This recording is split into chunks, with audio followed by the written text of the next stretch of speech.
Naam, hii ni idhaa Kiswahili ya Tanganyika FM kupitia Tanganyika TV. Matumaini yangu makubwa kwa mzima wa afya. Msikilizaji, nakaribisha kuweza kusikiliza taarifa zetu za habari za siku ya leo. Msomaji wako ni Omari Makilele Ozil. Katika taarifa zetu za habari tuanzie na habari zisemazo kuwa serikali ya nchi ya Jamhuri ya Kidemokrasia ya Kongo na waasi wa M23 wamesaini makubaliano ya hatua ya awali kwa ajili ya utekelezaji wa ufuatiliaji wa usitishaji mapigano nchini DRC. Waasi wa M23 watakuwa na wawakilishi sawa na serikali ya Kongo katika uratibu huo unaosimamiwa na mkutano wa nchi za maziwa makuu. Kwa undani wa taarifa hii naye mwanaripota wa Tanganyika FM kupitia Tanganyika TV, Safari Limasidilwe. Ndio, vyanzo mbalimbali vinavyofanana vilivyoripotiwa na vyombo vingi vya habari vya Kongo na Rwanda vimethibitisha kuwepo kwa makubaliano haya mapya. Uswisi ambayo imekuwa wenyeji wa mazungumzo haya tangu Jumatatu katika eneo lililohifadhiwa siri karibu na Montreux, iliwakilishwa wakati wa utiaji saini na naibu mkuu wa kitengo cha amani na haki za kibinadamu, kulingana na picha zilizosambazwa kwenye mitandao ya kijamii na waandishi wa habari wa Kongo. Uswisi inatoa utaalamu wake kwa pande zinazohusika katika mzozo huu pamoja na wapatanishi kutoka Qatar na Marekani. Mfululizo huu wa 9 wa mazungumzo uliandaliwa karibu na Montreux kutokana na hali tete iliyopo katika Mashariki ya Kati. Mwaka uliopita huko Doha, makubaliano ya mfumo wa awali yalifikiwa. Baadaye itifaki mbili zilitiwa saini kuhusu kuachiliwa kwa wafungwa na ufuatiliaji wa usitishaji mapigano. Makubaliano mengine yalithibitishwa mwezi Desemba uliopita huko Washington na Jamhuri ya Kidemokrasia ya Kongo pamoja na Rwanda, ambayo inaunga mkono waasi wa AFC M23. Lakini mwaka huu vurugu zinaendelea nchini Jamhuri ya Kidemokrasia ya Kongo. Waasi wa M23 walikuwa wamekubali kujiondoa katika mji wa Uvira waliokuwa wameuteka kwa sharti kwamba kikosi kisichoegemea upande wowote kisimamie usitishaji wa mapigano. Hata hivyo, baadaye waasi walishutumu jeshi la Kongo pamoja na makundi yake, hususan wazalendo, kwa kuvamia eneo hilo. Makubaliano ya Jumatano yanapanga kwamba uratibu wa pamoja wa kudhibitisha usitishaji mapigano unaongozwa na nchi za maziwa makuu utaundwa kwa uwakilishi sawa kati ya mamlaka za serikali na M23. Umoja wa Mataifa pia unashirikiana na mfumo huo. Vurugu za mwanzoni mwaka 2025 katika mashariki ya Jamhuri ya Kidemokrasia ya Kongo zilisababisha maelfu ya vifo baada ya waasi wa M23 kuchukua udhibiti wa mji wa Goma na miji mingine kadhaa. Takriban watu milioni 1 walilazimika kuhama makazi yao. Baadaye ujumbe wa uchunguzi wa Umoja wa Mataifa ulitathmini kuwa waasi hao walitekeleza vitendo vinavyoweza kuchukuliwa kuwa uhalifu dhidi ya ubinadamu. Kwa upande mwingine, jeshi la Kongo pamoja na washirika wake walikumbwa pia na tuhuma za kutekeleza vitendo vinavyofanana na uhalifu wa kivita. Tume ya kimataifa ya uchunguzi inapaswa kuendelea na uchunguzi huo, lakini bado haijaanza kazi zake kutokana na ukosefu wa fedha katika Umoja wa Mataifa. Tujelekeze kule katika jimbo la Ituri. Ni kwamba operation ya pamoja iliyofanywa nalo jeshi la taifa FARDC na lile la Uganda UPDF imefanikisha kuwaokoa raia 96 kutoka mikononi mwa wahasi wa ADF NALU ndani ya muda wa zaidi ya masaa 48 tarafani Mambasa, jimboni Ituri mnamo Alhamisi ya tariki 16 Aprili 2026. Kulingana naye Bwana Ramsi Malikidogo, mwanaharakati na mtetezi wa haki za binadamu wilayani Mambasa, amesema kuwa miongoni mwa mateka waliookolewa kuna wale waliotekwa kwenye shambulio la tariki 28 Machi katika senta ya Bengasoli na Mabuku kwenye usultani wa Bila Bakwanza. Aidha, mtetezi huyo wa haki za binadamu amehimiza uratibu na muungano wa FARDC UPDF kufuatilia wahasi hadi mwisho ili kuhakikisha usalama na amani unaimarika miongoni mwa raia wa eneo hilo. Tumsikilize. Adui ADF ameweza kutapika watu 96 ndani ya maofasivi ambazo zimekuwa mene na koalisio FARDC UPDF ndani ya territory Mambasa, zaidi sana mshefere Babila Bakwanja. Tangu atake ya 28 Mars mwaka huu tunao adui aliweza kuteka nyara watu pale mjini Mabukulu na Bengasuli, akaweza kuteka plus de 400 personnes, akaweza kuwaprendre en otage, akaenda nao porini. Na kwa maofasivi ambazo zimekuwa menenda na territory ya Mambasa, mshefere Babila Bakwanja arme yetu FARDC na wasaidizi wa UPDF wameweza kutosha mumukono ya adui 96 persona wenyewe wamekuwa libere kwa sasa. Muma ataki ambazo zilikuwa mene jana kulikuwa libere 42 persone na leo kumekuwa libere 54 persone. Leo siku ya 4 msheferia Babila Bakwanja mu groupement Bayatu. Tunashukuru sana kwa hiyo maoperation ambazo zimeendeshwa ndani ya hiyo sheferi na mu groupement hiyo. Tutaendelea tena kusi wakubwa wa serikali waweze kumene maoperation porque adui waweze kutapika wale watu wote ambao wameweza kuteka nyara. Nitakuwa kitu cha maana sana.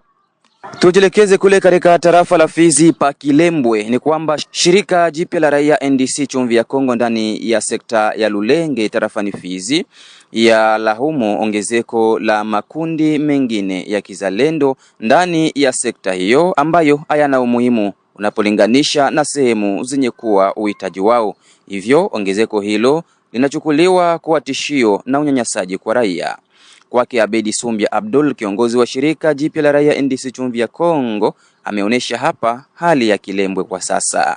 Tunapeleka tena malalamiko kulingana na hali ambayo ziko napita ndani ya sekta ya Lulenge, na zaidi kwa wakuu viongozi wa wazalendo, kwa sababu wao wanashika silaha juu ya kutetea raia na mali yake yote. Na kuna message yenye ni mzee William ya Kutumba iko natuma kila mara ya kusema kila mtu aende kufro, kila mzalendo aende kufro. Lakini leo sasa kia msangao tuko naona huko wakuu viongozi wa wazalendo kutoka huko vikundi mbalimbali, ni kijana kutoka huku tu kufika kule anapewa naye mashiraha nini, ale wende na wewe Lulenge. Huku kwenyana kia Lulenge ni kuja nyanyasa tu wa raia, kuja kaa mambo ya matozo. Tumekwisha waambia sisi kuarifu wa vijana wetu wa huku wako na kamata silaha juu ya kutia mabariere waanze toza watu. Na hiyo vitu viko naleta tatizo sana, viko aleta mchanganyiko sana. Kwa sababu gani? Hiyo mambo yatakuwa kila mara hivi na huku Lulenge hiyo mambo yanakatazwa kusudi ya kunyanyasa raia. Leo kunaonekana tena vikundi kingine ambacho kinakuja kinaongozwa na vya Mungu, aseme ni watu wa wazalendo wa nani wa mbavu moja. Ha? Hivyo vikundi vitakuja lundamana Lulenge. Kuko nini? Lulenge hakuna fro. Na mzee William yuko nazungumuza kwa kila mzalendo aende kwenye fro. Wende kwenye fro vilimani, wende kwenye fro. Fro inakuwa Lulenge. Kuko fro gani Lulenge? Kwa sababu raia anze tatizwa. Kuko fro gani ya Lulenge? Kwa sababu kijana tu anatoka huku Lulenge, anafika huko na anapewa masiraha, anakuja nazo huku Lulenge. Huku Lulenge anakuja fanya fro gani? Bali ni kuja nyanyasa tu raia. Si mara 10 waanze fanya hivi kama wanapenda mtoto ambaye anapaswa tumika. Wanauliza wakuu viongozi wa sekta na washefu kutimia de groupement basifu de village, wanaonyesha watoto ambao watatumika nao. Na Lulenge ilikaa chini ikasema ya kwamba haitaki tena kijana yoyote wa kutoka Lulenge kuja huko na anapewa silaha ashuke Lulenge. Leo hivi wao ambao wanakuja nao tena hiyo group yenye kuongozwa na vya Mungu, na inatia tena bariere nyingine ile fasi ambayo kulikuwa Kazoni. Hivyo vitu kabisa binaleweka. Hivyo vitu hata nyinyi wakuu viongozi wa wazalendo wenye kupatia wa vijana masiraha na notification, mnawazia Lulenge kitu gani? Hiyo ndio lalamiko la raia. Ilikuwa ya muhimu hao ambao wako natuma wa vijana huku wawarudishe tena, waje wapande kumafront, waache raia na amani. Na kule katika kijiji cha Misisi sekta ya Nganja ni kwamba mashirika ya kiraia ndani ya sekta ya Nganja pa Misisi yaomba kwa viongozi wa jimbo la Kivu Kusini kuingilia kati juu ya mvutano uliopo kwa sasa kati ya idara za DPMR pamoja na mine zidi ya wauzaji na wanunuaji wa dhahabu, mvutano ambao unaonekana kupamba moto siku hizi. Taarifa tunazo ni kwamba idara hizo mbili za serikali zimekuwa na bei tofauti na pesa zinazotozwa kwa wauza dhahabu wa sehemu zingine. Habari hii imehakikishwa naye Bwana Manase Blaise Zaunga ambaye ametoa picha halisi ya hali ilivyokuwa kwa sasa pa Misisi kulingana na mzozo huo kati ya DPMR pamoja na mine. Service ya DPMR pamoja na mine wanakuja kulipisha makarte pour exploiter. Sasa kuna kuja tofauti carte pour exploiter mu province ya Sud Kivu ndani ya territory ya Chabunda. Zile carte zimeuzishiwa kwa dola 300, lakini kufika hapa zile carte wanataka kuziuzisha kwa dola 500.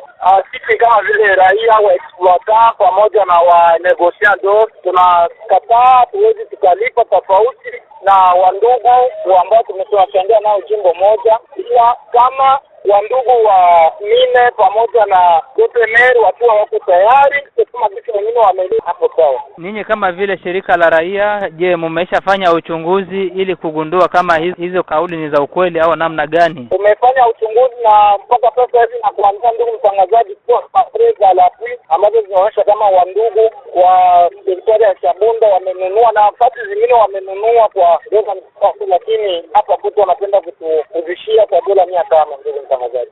Tuliwahi kuzungumza nao siku ambao wamefanya lancement ya transaction huko kwetu, tukawaonesha hiyo na tukawaambia hatuko tayari kulipa dola 500 kama dola 300 kulipa kama vile wandugu tuko na maprezo, na wada labda ni kuonea sisi watoto wa Kikundi na watoto wa Fizi wametaka kutukamata kama sisi ndio tuko tofauti na wengine, lakini kwa sasa tumewaambia watu wa mine na DPMR yaliyopita zamani hayatarudilia tena ndani ya teritoria ya Fizi, tutatumika kama zamani. Hivi raia iko macho kwa kutetea haki yao. Mtangazaji, kwanza ni huzuni kwa hao ndugu yetu. Tuna watu wa maservisi nataka kuwaambia tu kama wajikaze, tuheshimishe sheria. Hakuna mkongomani wa Shabunda, hakuna mkongomani wa Mwenga, hakuna mkongomani sijui wa watu. Sisi wote ni wakongomani na ni watoto wa jimbo la Kivu Kusini, kwa ego deva sheria. Kwa hiyo tunawaambia waheshimu sheria na watembee kama vitu wametembea nafasi. Kama hivyo watatugeuza sisi watoto wa Nganda na sisi watoto wa Fizi tutageuka. Tumalizie taarifa zetu hizi za habari na katika mji wa Baraka ni kwamba shirika la raia Sosiko RDC mjini Baraka laomba kwa wazazi wa watoto pamoja na raia wa mji wa Baraka kuwa makini na kutokuokota vitu kwenye majalala na sehemu zingine, kwa kuwa sasa vifaa vya kuripuka au engins explosifs kwa Kifaransa vinaonekana kwa wingi katika mji wa Baraka. Katika mazungumzo nasi ya Becha Kubuta Jojongonda, mwenyekiti wa shirika la raia Sosiko RDC mjini Baraka, amesema kuwa huenda mahafa yakawa mengi kwa upande wa raia kutokana na vifaa hivyo. Huyo ameomba kwa vyombo vya usalama kuanza harakati za kuchunguza vyombo hivyo ili kuepukana na mahafa ambayo huenda hujitokeza hapo baadaye. Tunapenda kuambia raia wote wa jiji la Baraka na kando kando kwamba wakati Baraka wanajeshi walikuja wengi na wazalendo pamoja na polisi, kulikuwa ile wanaita engins explosifs zilitupwa nyingi sana, hata silaha zilizikwa, mateni kutupiwa, mabotine vile vile, na wengine walifikia kuuzisha silaha moja 10,000. Kwa hiyo inakuwa kwamba engins explosifs zinakuwa zinaonekana katika jiji la Baraka. Kwa hiyo tunaomba wazazi wawe makini sana kwa kuambia watoto wasikwe wanaogota kila kitu. Waache kuwa wanaogota vitu vyote kwenye yalala, kwenye pori au kwenye shimo, kwa sababu uende wanaweza enda kulogota engins explosif, kwa mfano grenades au diton au ingine kitu yoyote ile inaweza katuma inahatarisha usalama wa watoto au wa raia kwa kufa haraka. Kwa hiyo ile tunawaomba sana wazazi wawe makini kwa kuambia watoto kwamba kuna engins explosif ambapo zinazagaa katika jiji la Baraka, na kwa hiyo inabidi watu wawe makini sana kwa yote ambapo inaweza ikatokea, kwa sababu tuna wasiwasi kubwa watu kufikia kuumia, tuna wasiwasi kubwa watu kufikia kukufa kufatana na hiyo engins explosif. Na tunaomba service de sécurité kamate majukumu sana kwa kusaidia pia kwa kuwa wanapita na kwa kuangalia zile engins eneo ambapo tumepata kama ripoti ambapo tutawapartaje maeneo ili waangalie namna gani wanaweza kufikia kusaidia juu ile engins explosif wao wanaziondoa, kwa sababu zisikue hatari au zisikue shida katika jamii katika jiji letu la Baraka. Na mwishowe ni kwamba raia wa mtaa wa Vodacom kata la Kalinga Sud mjini Baraka waomba kwa uongozi wa kijeshi mjini Baraka kuondoa wanajeshi wa Ibu wanaopatikana maeneo hayo ambao wananyanyasa raia kwa kuwapiga bila hatia na kuwanyang'anya simu zao mida ya usiku na hata kupiga risasi holela. Katika mazungumzo nasi, moja kati ya raia wa mtaa huu wa Vodacom wamesema kuwa kwa sasa raia wa eneo hilo wanaishi katika wasiwasi mkubwa kutokana na manyanyaso ambayo wanajeshi ya waibu wanaendesha. Hawa wameomba kwa uongozi wa kijeshi mjini Baraka kuondoa wanajeshi hao kabla mahafa hayajatokea. ili serikali tusikilize, kwa sababu mwei Avenue Vodacom munapanga zaidi ya wanajeshi 30 wa Ibu. Sasa wanatusumbua sana sana sana, kupiga vijana ovyo, kupora watu simu zao usiku, wao kwa wao kupigana, kutishiana maisha, wataua vijana, na kila wanapogomana wao kwa wao wanakimbilia silaha zao. Vivyo hivyo wanapiga risasi ovyo kila mara, kila saa, kila wakati. Na hali hiyo inasumbua, wanafikia hata kunyang'anya wazalendo simu zao, hawajali mtu. Ndio tunakuja kupeleka malalamiko yetu serikali inayotusikiliza, meya wa jiji, viongozi wa jeshi wataondolea hao wajeshi wanaopatikana hapa kwa Avenue Vodacom kabla maafa haijatangazika, kwa sababu yawezekana vijana wanaweza wakachoka kwa hali hii kama wameshachoka na wakajibiana katika risasi, na watakaokufa ni watu ambao wanahatia ni raia. Ndio maana tunawaomba kabisa wanaotusikia, vitengo vyote vya usalama watuondolea wanajeshi wanaendelea kutunyanyasa, ni waibu. Hivi yapata wiki 3 sasa tangu wafike hapa, tunaelekea mwezi hivi. Ndio tunaishi au maisha hivi, watu wanaanza lala kabla hata saa 1 kwa kofia maisha yao na usalama mdogo. Msikilizaji wa Tanganyika FM kupitia Tanganyika TV, ni hapo ndipo natamatisha taarifa zetu za habari za siku ya leo. Msomaji wako Omari Makelele Ozela.